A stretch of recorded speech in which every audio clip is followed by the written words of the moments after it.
আমার নির্বাচনের পরেই আমি কইছিলাম যে এইদিকে যাবো এইদিকে যাবো,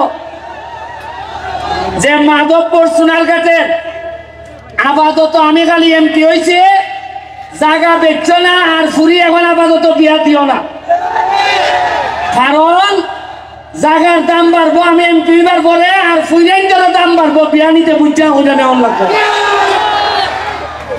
মনে হয় মাটির দাম মাটির কারণে বাড়ে না, মাটির দাম বাড়ে মানুষের কারণে। আমি আপনাদের একটা উদাহরণ দেখাইতে চাই। 4 মাস 5 মাস আগেও এই মাটির দ্বারাই আমার গালাগালি বন্ধ করা হয়েছে। আমি একটা নির্বাচন করতে গিয়ে আমি শুনছি যে আমি বাস্টার্ড, আমি জারদ। আমি শুনছি যে আমার জন্মের মধ্যে অভিশাপ আছে। আমি শুনছি আমার দেখতে পাকিস্তানির মতো লাগে। আমি শুনছি যে তোর মতো ব্যারিস্টার ভাড় তোলে পরে। এরপরও আমি শুনছি যে আমি ইউটিউবার, ফেসবুক করি। আমি আল্লাহর ভাই চাইয়া ধৈর্য ধরছি। আমি এতিম, আমার বাপ নাই। আপনারা কি কেউ আমার বাপের নাম জানেন? আপনারা আমার নামে আমি পরিচিত হয়েছি। আমি কোনো সাবের ছেলে না। আমি আপনার মতো জায়গার থেকে একবারে Trinamool TCP high school Sonarghat থেকে উঠতে আমি আজকে ব্যারিস্টার হয়েছি। আমি গল্পটা কইতাছি তোমাদেরকে এই কারণে, আজকে আমার সামনে যারা আছো তোমরা, তোমাদেরকে বলতে চাই, জীবনে ভালো করতে গেলে, সফল হইতে গেলে সব সময় সাবের ছেলে হইতে হয় না, নিজের যোগ্যতায় হওয়া যায়। তোমরা ভাবতে পারো যে আমি ধর্মঘট, আমি কি পারবো?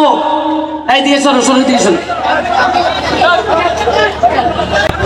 তোমরা কি জানো যে এরা যে অত ক্যামেরা করতেছে, এই করবে, এরা যে ক্যামেরা করে এরা আমার ভালোবাসা করে না। এরা ক্যামেরা ভিডিও করলে এরা টাকা পায়, ডলার ডলার দেখায় না, ডলার ভাই ডলার। তোমরা খালি একটু ধৈর্য ধরো। মাধবপুর আর সোনারঘাটের কপালো কিতা কিতা আনতাছে, খালি দেখে যাও কিতা কিতা আনতাছে। আরো তো অনেক রয়েছে, মমতা যত আইছে না এখনো।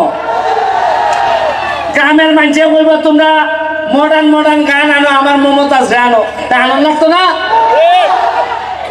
খালি খেলা শুরু হয়েছে। আমি ধর্মঘটের বিষয়ে আমি খালি শুনতাম ধর্মঘট ধর্মঘট ধর্মঘট। এই ধর্মঘটের বিষয়ে আমার সম্মান শ্রদ্ধাবোধ অনেক বেশি, কিন্তু আমি এইখানে এমপি হয়ে আসার আগে এইখানে কিছু মানুষ দ্বারা অধর্ম হয়েছে আমি জানি ভালো করে।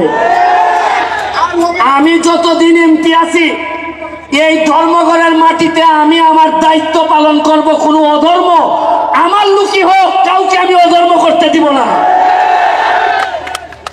আমার ভাই মাত্র একটা, আমার ভাই লন্ডন থাকে, এর মানে আর কোনো ভাই নাই, আপন রক্তের ভাই নাই।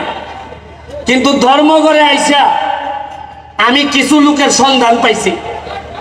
আমি আমার আন্ডারে 21টা ইউনিয়ন আর 2টা পৌরসভা, এই তুমি সরো না এখান থেকে, এই তোমরা সরো না, এদেরকে দেখতে দাও।